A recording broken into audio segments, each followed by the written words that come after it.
Dear student, आज जो trick आपको यहाँ नज़र आ रही है, इस ट्रिक की हेल्प से हम ionic bond, covalent bond, coordinate bond in तीन को तो जान ही सकते हैं।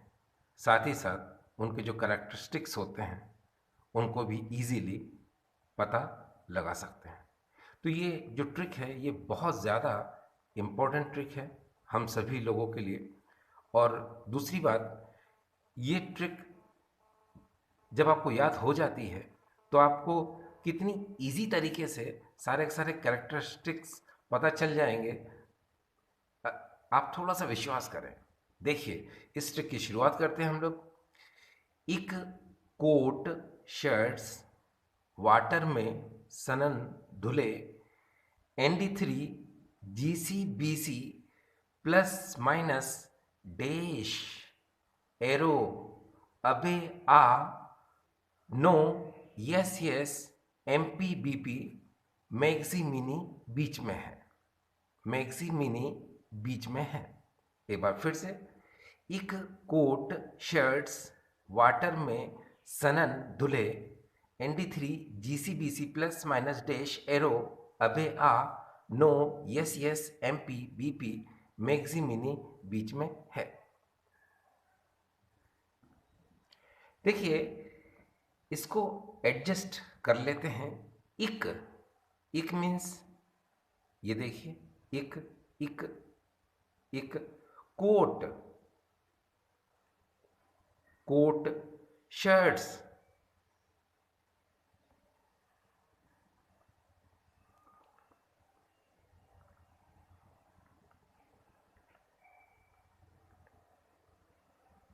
शर्ट्स वाटर में, यानी कि वाटर में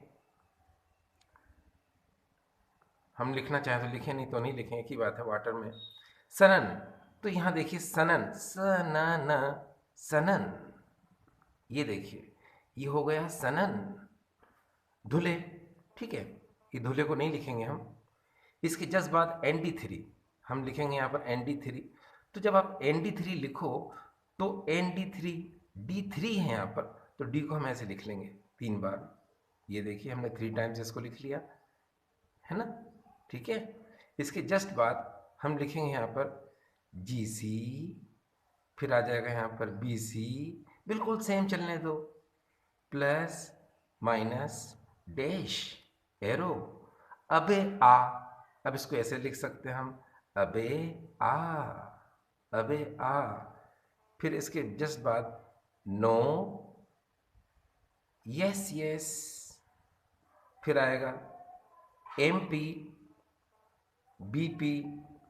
मैक्सी मिनी बीच में है, यानी कि मैक्सी मिनी मिनी बीच में है। अब बीच में है का मतलब सबको पता है भाई, मिडिल,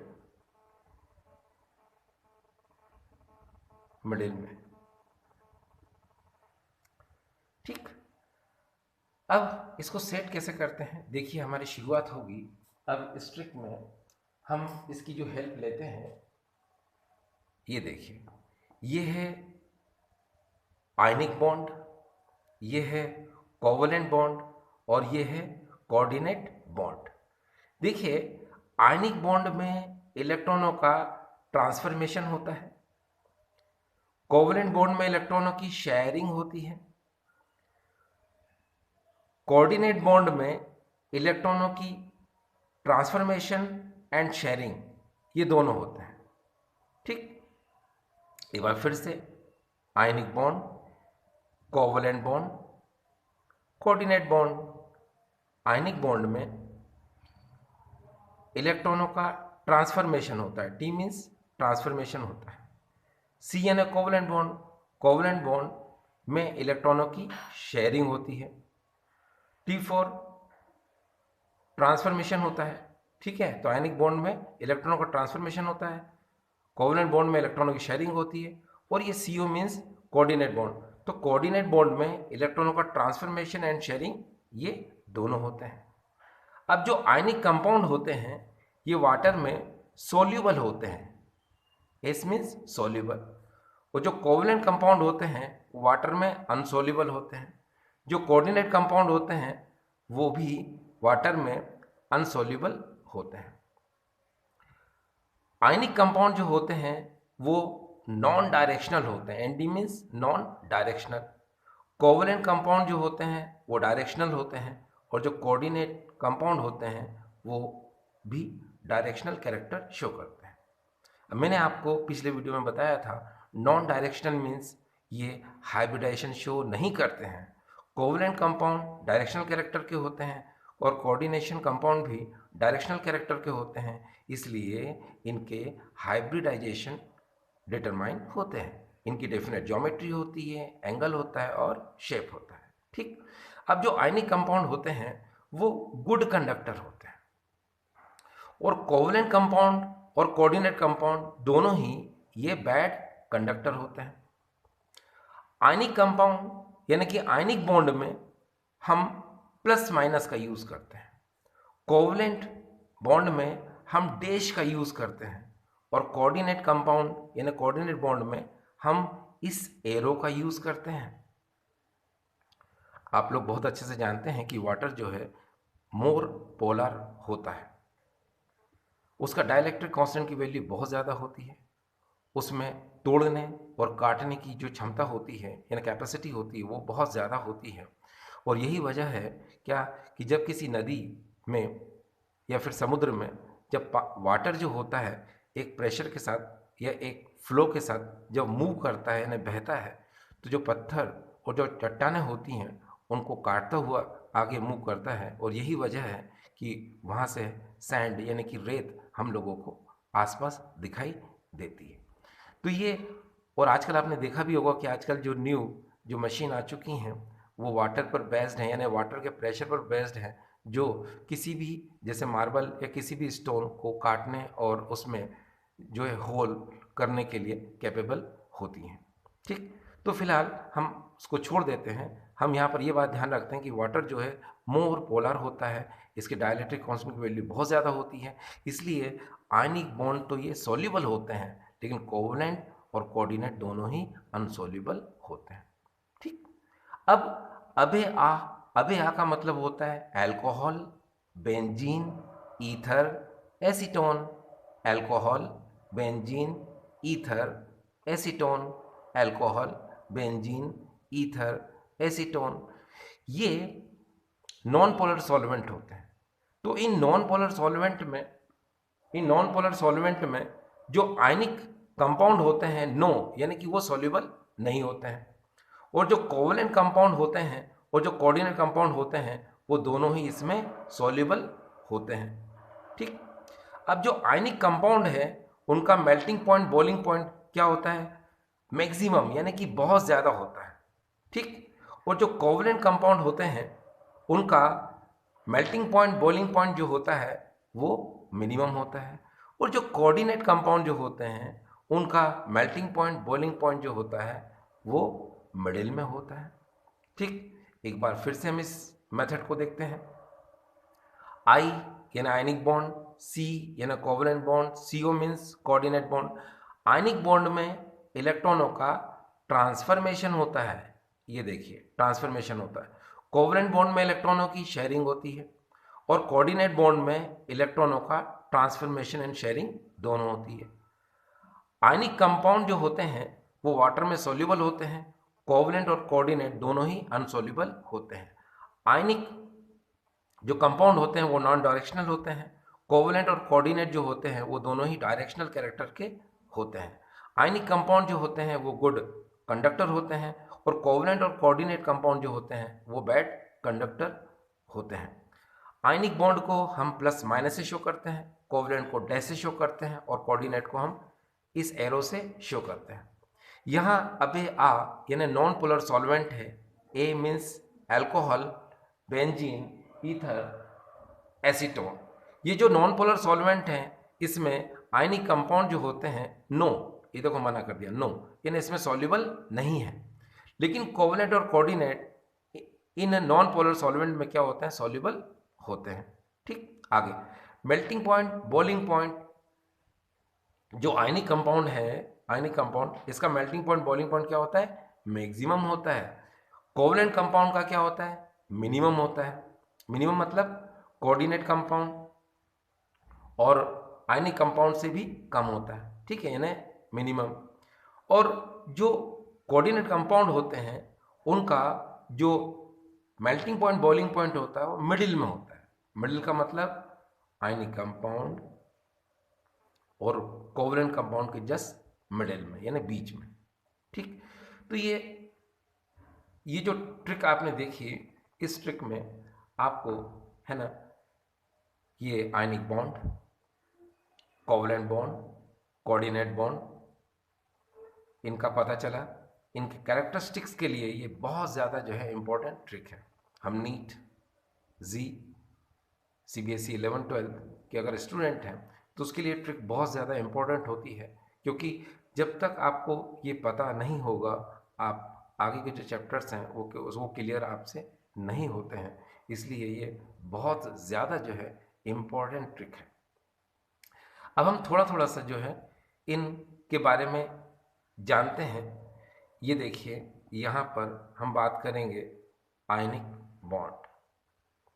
ये देखिए, हम बात करेंगे यहाँ पर आयनिक बॉन्ड की।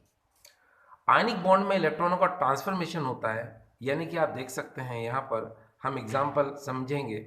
हमने सोडियम ले लिया, इसका एटॉमिक नंबर जो होता है वो 11 है। इसको हम इस तरह से लिखेंगे 2, 8 और यहाँ पर हमने 1 लिख दिया। फिर दूसरा आइटम हमने, आपको पता है सोडियम एस ब्लॉक एलिमेंट, और यहाँ जो Cl हम ले रहे हैं जिसका एटॉमिक नंबर यहाँ 17 है, ये पी ब्लॉक एलिमेंट है। तो इसको हम इस तरह लिख सकते हैं 2, 8 और यहाँ पर हो जाएगा ये 7। अब देखिए, यहाँ जो सोडियम है इसके आउटरमोस्ट शेल में सिंगल इलेक्ट्रॉन है, और यहाँ जो क्लोरीन है इसके आउटरमोस्ट शेल में ये 7 इलेक्ट्रॉन है। आपको पता है कि कोई भी एटम ज़्यादा से ज़्यादा 4 इलेक्ट्रॉन जो है वो ट्रांसफ़र कर सकता है। अब देखिए यहाँ पर इस एग्जाम्पल में क्या होगा कि जो सोडियम है इसके आउटरमोस्ट शेल से एक इलेक्ट्रॉन शिफ्ट हो रहा है। ये देखिए, ये कहाँ शिफ्ट हो रहा है? 7 में, यानी कि क्लोरीन को दे रहा है। ये शिफ्ट हो रहा है यानी कि ट्रांसफ़र हो रहा है, ठीक है। अब क्या होगा, अगर ये इलेक्ट्रॉन यहाँ से यहाँ शिफ्ट हो जाता है तो यहाँ हो जाते हैं 8, यानी कि इसके आउटरमोस्ट शेल में 8 इलेक्ट्रॉन हो गया, यानी कि सोडियम का ऑक्टेट कंप्लीट हो गया। और यहाँ जो क्लोरीन है इसका भी ऑक्टेट कंप्लीट हो गया। ये देखिए 2, 8, पहले 7 था, एक इलेक्ट्रॉन आ चुका है, तो यहाँ पर भी क्या हो गया, अब ये 8 हो चुका। अब देखिए, इस एटम यानी सोडियम ने इलेक्ट्रॉन दिया तो इसके टॉप पर प्लस साइन आ गया, और यहाँ Cl ने इस इलेक्ट्रॉन को एक्सेप्ट किया, लिया, तो इसके टॉप पर क्या आ गया, यहाँ पर माइनस चार्ज आ गया। तो प्लस और यहाँ आप देख सकते हैं माइनस, ये दोनों चार्ज के बीच में यहाँ पर एक फोर्स लगता है जिसको हम लोग बोलते हैं electrostatic force of attraction. Static force of attraction,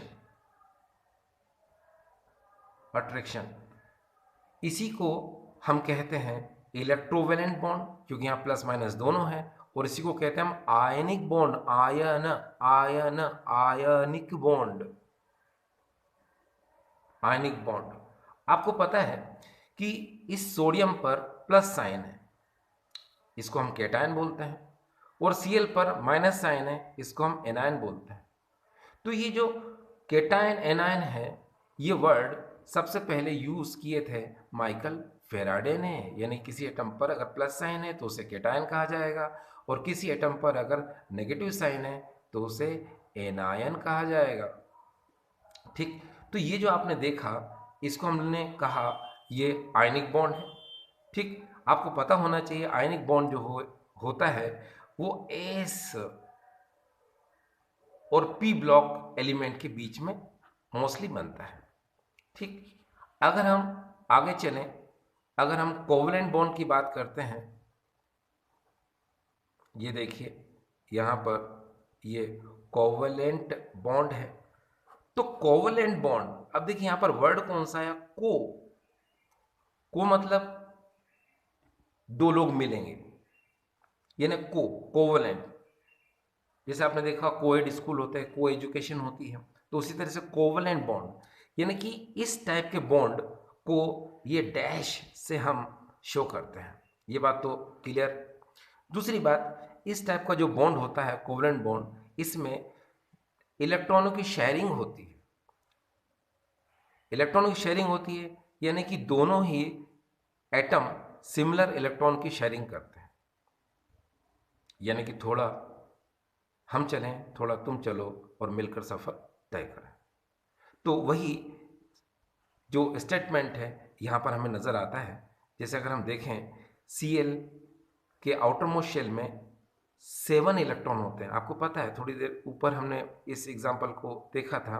ये देखिए 1 2 3 4 5 6 और ये 7, यानी कि आप जरा ध्यान से देखें यहाँ Cl में, इसके आउटर मोस्ट शेल में 7 इलेक्ट्रॉन होते हैं, है ना। और हम यहाँ पर इस Cl के 7 इलेक्ट्रॉन को ही यूज़ करते हैं, ठीक है। फिर हम एक दूसरा Cl लेते हैं।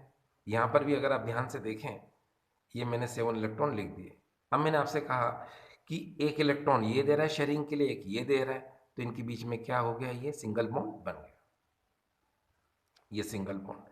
यानी आप यहाँ पर एक बात को अच्छे समझ सकते हैं, यानी कि अगर दो एटम एक एक सिंगल इलेक्ट्रॉन की अगर शेयरिंग करेंगे तो सिंगल बॉन्ड बनेगा, अगर 2 इलेक्ट्रॉनों की शेयरिंग करेंगे तो डबल बॉन्ड बनेगा, और अगर 3 इलेक्ट्रॉनों की शेयरिंग करेंगे तो ट्रिपल बॉन्ड बनेगा। यानी कि आप एक और एग्जांपल देख सकते हैं, ऑक्सीजन के आउटर मोस्ट शेल में जो इलेक्ट्रॉन है वो आपको यहाँ नज़र आ रहा है, ये 6 होते हैं। यानी कि आप इसको अगर ऐड कर लेंगे ऐसे, तो अब इनका क्या हो गया, ये ऑक्टेट कंप्लीट हो चुका है।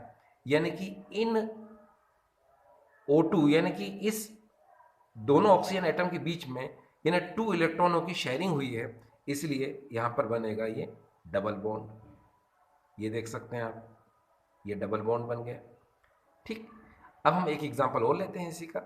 जैसे यहाँ देखें आप, ये नाइट्रोजन है, नाइट्रोजन के आउटर मोस्ट शेल में 3 इलेक्ट्रॉन होते हैं, माफ़ करना, आउटर मोस्ट शेल में 5 इलेक्ट्रॉन होते हैं। ये देखिए 1 2 3 4 5, और उसके 3 इलेक्ट्रॉन जो है वो शेयरिंग करते हैं, ठीक। आप जरा ध्यान से देखें, ये देखिए, ये देखिए, ये देखिए। पहली बात तो ये आती है कि ये जो एटम होते हैं, है ना, ये शेयरिंग क्यों करते हैं। सीधी सी बात है, अपने आउटर मोस्ट शेल में 8 इलेक्ट्रॉन करने की कोशिश करते हैं, यानी कि अपने आउटर मोस्ट शेल में 8 इलेक्ट्रॉन होने की कोशिश करते हैं, ठीक है। अब देखिए, पहले नाइट्रोजन के पास कितने आउटर मोस्ट शेल में थे, ये 5 थे। इधर भी देखिए कितने थे, 5 थे। यहाँ शेयरिंग की देखिए 6 7 और ये 8, यानी 3 इलेक्ट्रॉनों की क्या हुई, शेयरिंग हुई, ठीक है। वैसे आपको पहले बताया था या पता होगा कि जो इलेक्ट्रॉन शेयरिंग नहीं करते हैं, यानी कि इसको देखिए आप, तो इसे हम कहेंगे अनशेयर।